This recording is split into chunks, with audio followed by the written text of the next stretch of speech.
बिस्मिल्लाहिर्रहमानिर्रहीम, अस्सलाम वालेकुम। मैं हूं करामत मुगल और मेरे साथ हैं ईसा नकवी। नकवी साहब, आज 8 फरवरी 2025 है। एक साल मुकम्मल हो गया और दफ़ा 144 का नफाज भी कर दिया गया है। इलेक्शन कमीशन जिसका काम होता है कि इलेक्शन का रिकॉर्ड वो एक साल तक महफूज रखे, वो अख्ताम पजीर हो गया। तो धांधली के किस्से को अब हम बंद समझे, हुकूमत के लिए अब कोई ख़तरा नहीं है। देखिए, वो शेर अफजल मरवत है ना, अभी पिछले दिनों उनका कोई एक वाक़या हुआ था, कोई महीने 2 महीने पहले की बात है कि पुलिस वाले से उलझ पड़े, को गिरफ्तारी और गिरफ्तारी से बचते हुए फिर उसके साथ को हाथापाई और उसके कपड़े शपड़े फट गए थे। तो ये किस्सा जब वो सुना रहे थे कौमी असम्बली में, तो उन्होंने स्पीकर से कहा कि वो मैंने उसको पुलिस वाले को गिरबान से पकड़ा और उसका शर्ट जो है वो टर करके पट गया। वो जो उन्होंने टर की आवाज़ निकाली थी ना, रात ये टर की आवाज़ दोबारा आई है। कहाँ से? और ये टर की आवाज़ आई है एक बहुत ही अहम आईनी ओहदे पर बैठी हुई शख्सियत है, उन्होंने मौजूदा हुकूमत जो उनकी अपनी हुकूमत है उसके गिरबान में हाथ डाला है और टर करके गिरबान फाड़ दिया। सही। और वो बातें ना देखें, ये तो ज़बान ज़दे आम है, ये किस्से ये सबको मालूम है कि फरवरी 2024 का इलेक्शन कैसा हुआ था। इलेक्शन कमीशन ऑफ पाकिस्तान ने कल एक प्रेस रिलीज़ भी निकाल दी वो कि ये बातें झूठी बातें हैं, ये लोगों ने फैलाई हैं। सही। तो इंशा जी का नाम ला लो, क्या इंशा जी सौदाई हैं? सही। वो जो पतन की रिपोर्ट आई थी ना, जिसने कच्चा चट्ठा सामने रखा, बताया कि भैया आपका इलेक्शन ऐसा था, ये सबको मालूम है कि क्या हुआ था। और आज कुछ कन्फेशंस हमने भी करनी है। सही। 8 फरवरी से पहले इसी कमरे में यहीं पर बैठ के फिर कहीं बाजार में सड़क पर लोगों से बात करने के बाद हम भी लोगों को बातें सुनाते थे। उस वक्त मैं आपको कुछ थॉट प्रोसेस जो है वो भी शेयर कर दूंगा। जो मौजूदा हुकूमत है ना, देखिए इस वक्त तो सूरत हाल ये आप जो कह रहे हैं, मैं सुनवाता हूँ आपको। मैं जिनकी बात कर रहा हूँ वो सूबा पंजाब के जी, पाकिस्तान की आबादी के लिहाज से सबसे बड़े सूबे पर जो गवर्नर लगाए गए हैं, पाकिस्तान पीपल्स पार्टी से जिनका ताल्लुक है, सरदार सलीम हैदर साहब।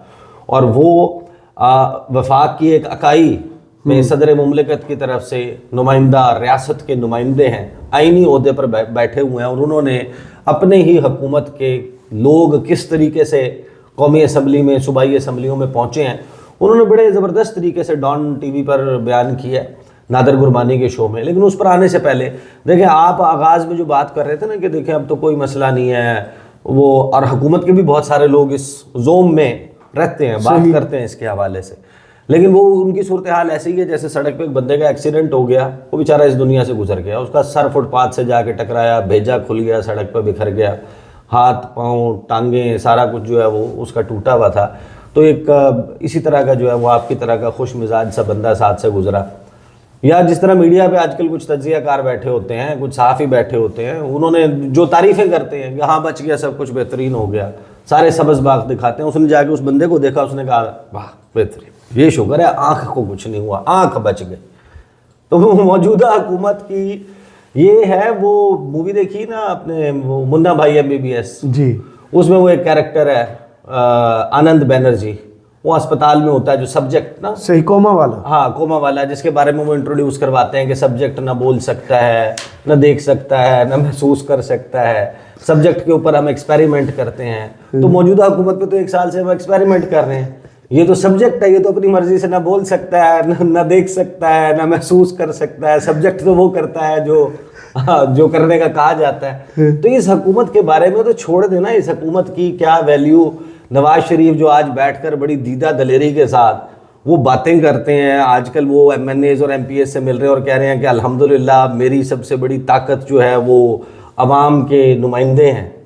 वो कौन सी अवाम के नुमाइंदे हैं हमें याद नहीं है। यही 8 फरवरी था, यही 8 फरवरी नहीं था। हम अपने अपने चैनल्स के ऊपर ट्रांसमिशंस कर रहे थे, इकट्ठे काम और हमारे पास क्या क्या खबरें आ रही थी। आपने 10 बजे, आज ही की रात 10 बजे मॉडल टाउन सेक्रेटेरिएट में मीडिया के लोगों को बुलाया हुआ था कि आपने वहाँ पर एक विक्ट्री स्पीच फरमानी है, पंडाल से जाया हुआ था। और वहाँ पर वो फिर शहजाद इकबाल ने एक मशहूर ज़माना तस्वीर वहाँ से जो आई थी, और हमारे भी जब जिन लोगों से नून लीग में वहाँ पर राब्ते हुए थे, उनका झाड़ू फिर गया। हाँ बिल्कुल, हम तो लुट गए, बर्बाद हो गए। हमारा तो इलेक्शन जो है वो वही शेर अफजल मरवत वाला के, हमारा तो इलेक्शन बढ़ गया। बिल्कुल ऐसे ही। वो स्क्रीनों के ऊपर याद नहीं है वो जो ख्वाजा आसिफ का, रेहाना इम्तियाज़ डार का, मियाँ मोहम्मद नवाज शरीफ का, यास्मीन राशिद का क्या आखिरी रिजल्ट चले थे, और ये यहाँ से मुंह बना के उठ के चले गए थे जाती उम्रा। बिल्कुल। उसके बाद रात को आप में किसी ने फूंक भरी और आप अगले दिन आके जनाब आपने विक्ट्री स्पीच कर दी को 64-65 सीटों के ऊपर क्या हम इलेक्शन जो है वो जीत गए। नहीं, वो जो उनको फॉर्म 47 पे अता कर दी गई थी। देखिए मैं आपको ये इस पर सरदार साहब की गुफ्तगू पर आने से पहले ना यकीन माने कि हम जब इस तमाम प्रोसेस को कवर कर रहे थे ना, आज का दिन जो है वो शायद आप ये भी कह सकते हैं कि एक इनकलाबी दिन था। सही। और उस इनकलाब की यूँ समझेंगे आज पहली सालगिरह है। अगेंस्ट ऑल दी ऑड्स हम बातें तो कर रहे थे, मैं आपको ये कन्फेस कर रहा हूँ, आज 1 साल के बाद कन्फेस कर रहा हूँ कि हमने, यानी कि जिन लोगों ने हमें इलेक्शन के कवर करने के दौरान जो हमने जो इलेक्शन की कवरेज की थी अपने चैनल्स के ऊपर, यूट्यूब चैनल पर, अपने मेन स्ट्रीम मीडिया के ऊपर, वो इस बात से वाकिफ़ हैं कि हम बार बार इसी बात की निशानदही कर रहे थे कि 8 फरवरी को बहुत ही ओवरवेलमिंग मेजॉरिटी में लोग निकलेंगे और पीटीआई की जो इस वक्त सपोर्ट बेस नज़र आ रही है वो बहुत ज़्यादा है। सही। और अपनी पॉपुलैरिटी की इंतहा को छू गई है पीटीआई, और बदतरीन सतह पर मुस्लिम लीग नून, पीपल्स पार्टी और दीगर जमातें नज़र आती हैं। लेकिन ये तमाम बात करते हुए भी ना, यानी कि क्या हमें इस बात के ऊपर यकीन था? अगर आप मेरे से पूछें कि लोग वाकई इस दिन निकल आएंगे, तो नहीं था। लेट मी कन्फेस, जो हालात थे, यानी हम तो ये तसव्वुर भी नहीं कर सकते थे ना कि एक सियासी जमात है जिसके लीडर को, जिसको उन्होंने वज़ीर आज़म बनाने के लिए बेसिकली निकल के वोट डालना था, उसको जेल में डाल दिया गया, उसको 3 सजाएं सुना दी गई, और वो पता नहीं अकॉर्डिंग टू दोज सेंटेंसेस कोई 15-20 साल 25 साल उसके जेल से बाहर आने का इम्कान नहीं था, उसका वज़ीर आज़म बनने का इम्कान नहीं था, उसकी सियासी जमात का इंतखाबी निशान कोई नहीं था, उसके सियासी जमात के उम्मीदवार आज़ाद उम्मीदवारों के तौर पर लड़ रहे थे, उसके आज़ाद उम्मीदवारों को मुख्तलिफ निशानात अलॉट किए गए थे जिनकी पहचान करना मुमकिन नहीं था, उनके उम्मीदवारों के प्रपोजर सेकेंडर्स को उठाया जा रहा था, उनके उम्मीदवारों के कागजात नामजदगी छीने जा रहे थे, उनके उम्मीदवारों के और उनकी जमात के ऊपर पाकिस्तान की तारीख की सबसे सोफिस्टिकेटेड प्रोपेगेंडा मुहिम टीवी चैनल्स के ऊपर चली जी, और तमाम रियासती मशीनरी, मीडिया, इदारे सब के सब उसके खिलाफ थे। यानी ये वो सिचुएशन थी जिसको हम अगर एक्सप्लेन करने पे आए तो हम ये कह सकते हैं कि इट वाज 1 वर्सेस ऑल। सही। यानी एक का मुकाबला सबसे है, ये सिनेरियो बना हुआ था उस दिन। और उसके बाद यानी कि जैसे कहते हैं कि आखिरी हथौड़ा जो पड़ा था और वो ये था कि जिस दिन आपको लोगों को ये बताने के लिए, समझाने के लिए, निकालने के लिए ये ज़रूरत थी कि उनको बताया जाए कि आपने किस कैंडिडेट को वोट डालना है, उसका क्या निशान है वगैरह वगैरह, आपका पोलिंग स्टेशन कहाँ पर है, और उनको उसमें हेल्प आउट करना था, वो कहाँ से करना था? वो इंटरनेट से करना था। इंटरनेट बंद हो गया। मैं आपको अपने वोट डालने की कहानी बता देता हूँ। वहाँ पर जब हम गए हैं और वहाँ पर जब हमने जाके देखा है तो जाहिर है कि मैं तो ये भी चाहता था, मैंने तो उधर से मुस्लिम लीग नून के कैंप से अपनी पर्ची बनवाई थी, मेरे बड़े भाई ने जो है वो, हम इकट्ठे गए थे, उन्होंने जमात इस्लामी के जो बाहर बैठे हुए थे लोग, उनसे पर्ची बनाई थी और हमने जाके वोट डाला था। जब बाहर निकले तो हमने वहाँ से पूछा उनसे कि पीटीआई का कोई वो नहीं है यहाँ पर, कैंप शैम कोई नहीं है कोई। तो वहाँ पर एक खाली सा वो जो है ना वो कनातें लगी हुई थी और वहाँ पर अब कुछ लोग आना शुरू हुए थे। तो मैंने उनसे जाके पूछा, उसमें से एक बंदे ने मुझे पहचान भी लिया। उसने कहा आप वो टीवी पे भी करते हैं, आप कोई यूट्यूब पे कुछ वो भी करते हैं। तो उनसे ज़रा बात हुई तो उन्होंने बताया कि वो असल में रात ना हमारे यहाँ पे छापा पड़ा और जिन बंदों ने यहाँ पर बैठ के ड्यूटी देनी थी उनको भी पोलिंग एजेंट्स के तौर पे उनको उठा के ले गए। तो वो हमारे तो यहाँ पर कोई बंदे नहीं है, यहाँ पे फर्नीचर भी है वो ले गए थे साथ। तो ये घर से उन्होंने ये मैं इस वाक़े के एनी शायदीन, ये मैं हवा में बात नहीं कर रहा, ये आफंदी कॉलोनी चले जाएँ आप अभी रावलपिंडी में, वहाँ पर आपको अब्बासिया स्कूल के सामने मैं वो लोगों से मिलवा देता हूँ जिन्होंने अपने घर का फर्नीचर ला के वहाँ पे रखा था। वो मेज़ नहीं थी जो टेंट सर्विस वालों से मिलती है ना, वो कुर्सियाँ थी, वो घर वाली दूसरी किस्म की कुर्सियाँ थी। तो ये सूरत हाल थी उस 8 फरवरी को। तो वो जो दिन था ना 8 फरवरी का, चाहे नतीजा जो भी निकला है वो इससे जाहिर है कि जब आप कौमों की हिस्ट्री में, जब आप ममालिक की हिस्ट्री में बात करते हैं ना, तो ये इंसिडेंट्स ऐसा नहीं है कि ये जमूद तारी कर देते हैं, ये एक ऐसा दिन था जिसने हमारे बहुत सारे अंदाजे गलत साबित किए, साइंस चेंज कर दी, सिलेबस चेंज करके रख दी, हमारे बहुत सारे अंदाजे गलत साबित किए। हम अपनी चीज़ें ऑन ग्राउंड होती हुई जो दिखा रहे थे, बता रहे थे, उस पर हमें नज़र तो आ रहा था, लेकिन वो एक्चुअलाइज हो पाएगा ये हमें यकीन नहीं था। ये तो हमें जब इलेक्शन रिजल्ट आना शुरू हुए और हमारी आंखें फटी रह गई, बहुत सारी चीज़ें ऐसी हुई कि जिस पे, लेकिन फिर जाहिर है कि वो एक तरीक़ाकार हुआ और उसमें इलेक्शन रिजल्ट्स आना बंद हो गए। उस स्क्रीन के ऊपर याद होगा कि वो नीचे जो ग्राफ्स चल रहे थे अचानक से गायब हो गए, अचानक से हॉल्ट हो गए, नतीजे वहीं पर रुक गए। उसके बाद रिमोट से किसी ने पास दबा दिया, नून लीग के सारे लोग जो हैं उनके फ़ोन नंबर्स बंद हो गए, गायब हो गए, मीडिया पर कोई बीपर नहीं दे रहा। एक तरफ जनाब हम देख रहे हैं बाजोड़ से, वहाँ से वो जनाब बैरिस्टर गौहर बीपर्स दे रहे हैं, वो बाकी लोग दे रहे हैं, नून लीग का कोई बंदा अवेलेबल ही नहीं है। सुबह 4 पौने 4 बजे जियो पे जाके वो एहसन इकबाल आए, मरियम औरंगजेब आई, ख्वाजा आसिफ आए, वो लेकिन आए वो सुबह 4-5 के बाद। मेरा ख्याल है वो उस दौरान सारे ज़ाहिर की चीज़ें, उस दौरान क्या हुआ था ये जनाब पोरश के हाथी हैं, जनाब अपने जिन्होंने टर करके गिरबान फाड़ा है हुकूमत का, वो सुन लें। तो सलीम हैदर साहब जो हैं उन्होंने नादिर गुरमानी के शो में ये 58 सेकंड का क्लिप है, ज़रा सुन लें, तबीयत साफ़ हो जाएगी। ये मुझे गारंटी है कि तारड़ साहब जीते हुए नहीं थे। मैं अगर ये कहूँ कि बिलावल साहब जीते हुए थे या हारे हुए थे, मुझे ये नहीं पता। ये पता है कि तारड़ साहब हारे, मुझे ये पता है कि तारड़ साहब हारे हुए थे। अच्छा, बिल्कुल। तो वो फॉर्म 47 पे हैं जो आपके मुताबिक? सारी 47 पे है, सारे से मुराद पूरा पाकिस्तान 47 पे है। मैं आपको क्या कह रहा हूँ, यहाँ पे आपके सामने है। सर, इसमें पूरे पाकिस्तान में तो आप भी आते हैं ना, फिर पीपल्स पार्टी भी हाँ, आती तो हम भी मेरे हल्के में भी जो जीते हैं 47 पे है, पूरा अटक 47 पे है, पूरा पिंडी 47 पे है, कराची से ढेर सारे लोग 47 पे है। ये तो कोई इसमें तो इसको हम छुपा के तो क्या छुपाना चाहते हैं और क्या सामने। ये मैंडेट किसका था? पीटीआई का था? देखिए, मैं आपको कह रहा हूँ कि आरओज का इलेक्शन है, ठीक है, जिन्होंने मैनेज किया, हाँ। किस तरीके से किया, क्या किया, जो जीते हैं वो बता सकते हैं ना। मैं तो हारा हुआ हूँ, तो मैं कैसे बता सकता हूँ कि जीते हुए ने क्या काम। आप सोचे ना, ओन चौधरी इलेक्शन जीत गया, अता तारड़ का वो हल्का नहीं, वो इलेक्शन जीत गया। आप जाके वहाँ पर देखें कि इस वक्त इस इलेक्शन में क्या हुआ है, क्या सूरत हाल थी, देखें यही वजह है। आप बाकी सारी चीज़ें तो कहते हैं, एक होता है ना मियाँ बीवी के दरमियान ताल्लुक जो है वो जिसको कहते हैं निभाना, और एक होता है जिसको कहते हैं घसीटना। सही। आप हुकूमत घसीट तो सकते हैं, लेकिन वो घसीटने के लिए दफ़ा 144 लगानी पड़ेगी भाई। हाँ, तो किन हालात में लगा दी? वो दफ़ा 144 लगानी पड़ेगी। दफ़ा 144 के बगैर आप इस निज़ाम को नहीं चला पा रहे। सही।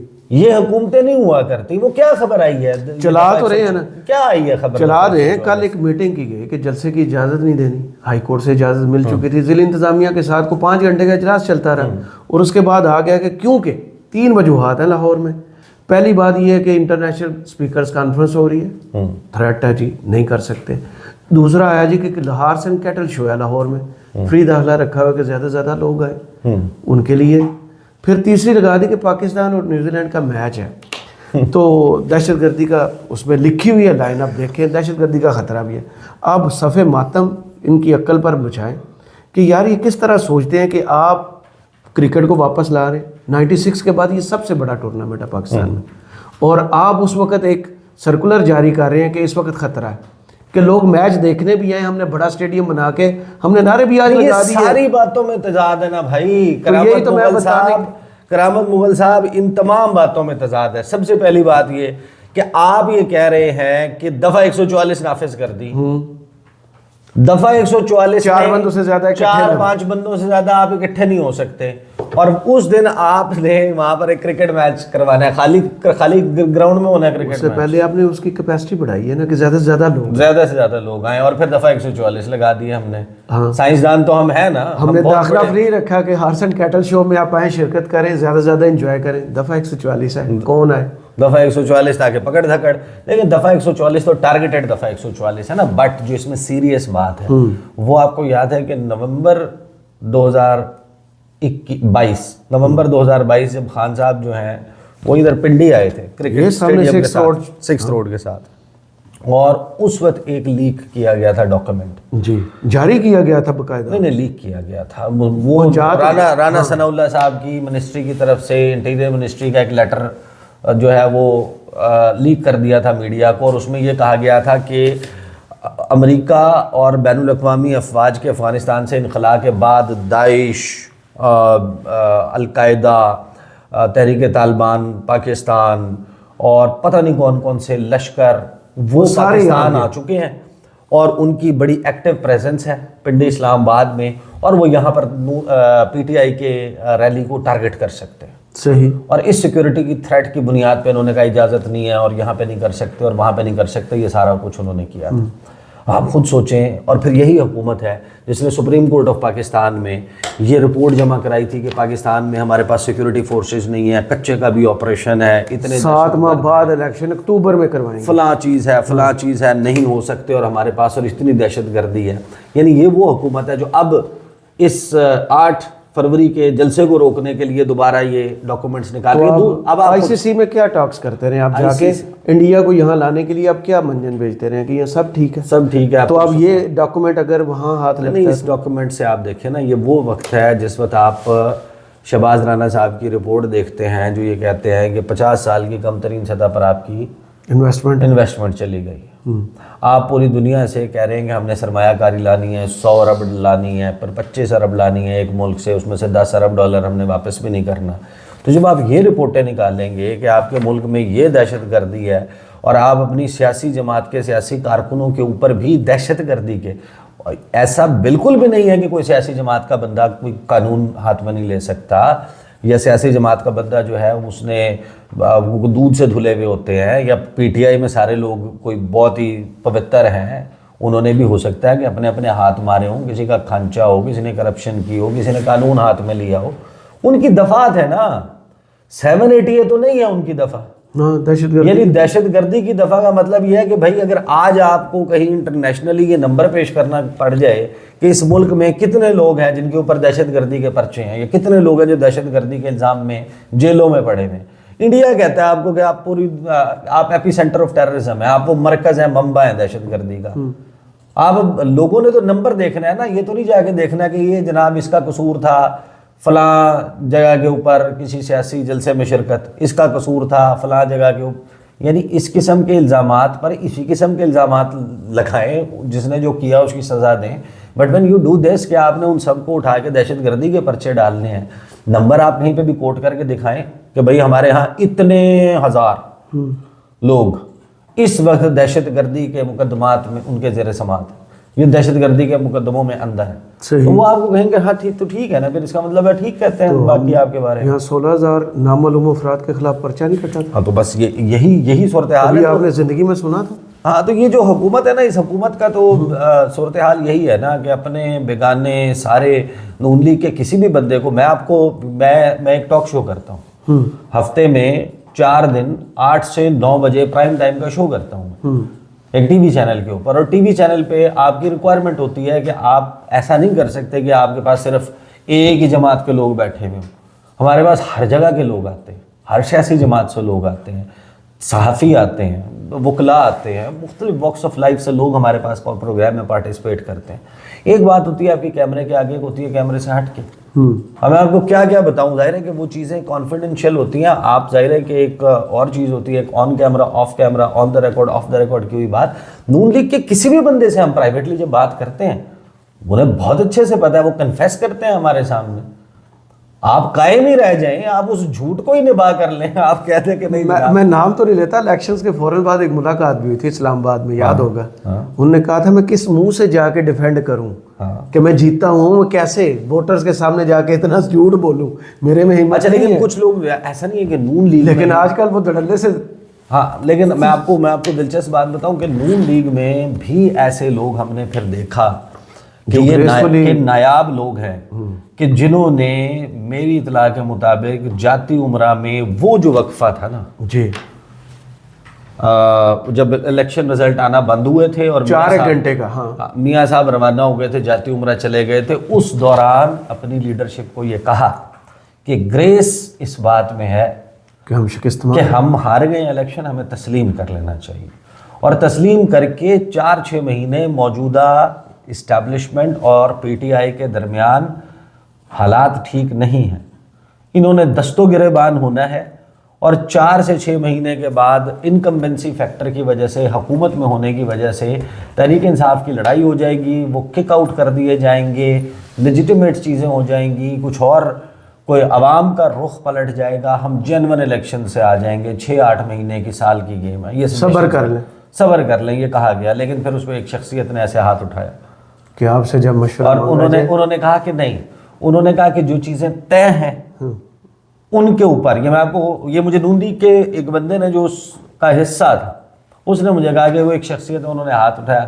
अच्छा, वो शख्सियत ना मियां मोहम्मद नवाज शरीफ है ना शहबाज शरीफ, इतना मैं बता देता। उन्होंने हाथ उठाया, हाथ उठा के कहा कि जो चीज़ें तय हैं वो उनके ऊपर नहीं, आपकी हुकूमत साजी के हवाले से किस किस को लेना है, किसको क्या देना है, उसके हवाले से सजेशन है तो आप ज़रूर दें। ये आप मत बताएं कि हमें कौन से जमहूरी रवैये और कौन से वो करने चाहिए। तो ये कुल मिला के हुकूमत है। बाकी अगर किसी को बहुत शौक है वो जाके लगे हाथों मंसूर अली खान का एक टॉक शो जो उन्होंने जाके लाहौर से किया, नवाज शरीफ साहब के हल्के से किया। हाँ, तो वो ज़रा जाके देख लें कि इस 1 साल में क्या खोया क्या पाया। कुछ लोगों के लिए ना ये बहुत फाइनल नोट्स के ऊपर मैं बता रहा हूँ, तो वीडियो बहुत तवील हो गई। अब देखिए, आपके अपने अपने पैमाने होते हैं। इज्जत बहुत बड़ी चीज़ है, लेकिन बहुत सारे लोग हैं जिनको इस बात से कोई फ़र्क नहीं पड़ता कि उनकी इज्जत है या नहीं, वो फिर भी बड़े मुतमईन रहते हैं। मैं इस वक्त ये सवाल करता हूँ कि कितने इस वक्त ऐसे लोग हैं जिनके बच्चे बड़े फ़ख्र से इंट्रोड्यूस करवा सकते हो कि मैं फ़लाँ इब्ने फ़लाँ हूँ, या आज से 4 साल 5 साल के बाद ये इंट्रोडक्शन करवा सकें। ये कितने लोग हैं जो इस वक्त मौजूदा हुकूमत या उसके हैं, या जो ये समझते हैं कि हाँ, इस हुकूमत के चले जाने या पलटा मार जाने के वक्त का धारा बदल जाने के बाद भी हमारा तो जीना मरना इस मुल्क में, हम बड़े कर्रो फर के साथ, बड़े इत्मीनान के साथ, बड़ा सीना ठोक के, सर ऊपर उठा के हम चल सकते हैं, इसी माशरे में रह सकते हैं। या उनके जहन में ये कहीं खदशा है कि नहीं यार, इस सारे इस सारी चीज़ के बाद शायद हम यूरोप में या शायद हम कहीं या इस मुल्क से कहीं बाहर गुमनाम हो जाएंगे। लेकिन हाँ, लोग आजकल ढूंढ लेते हैं जो ऐसी गुमनामी में जाता है। ये है जी 8 फरवरी, जिसको हम आज याद कर रहे हैं। सही, बहुत शुक्रिया ईसा नकवी आपके तजिया का। कमेंट्स बॉक्स में ज़रूर बताइएगा ये वीडियो आपको कैसी लगी। इजाज़त दीजिए, अल्लाह हाफ़िज़।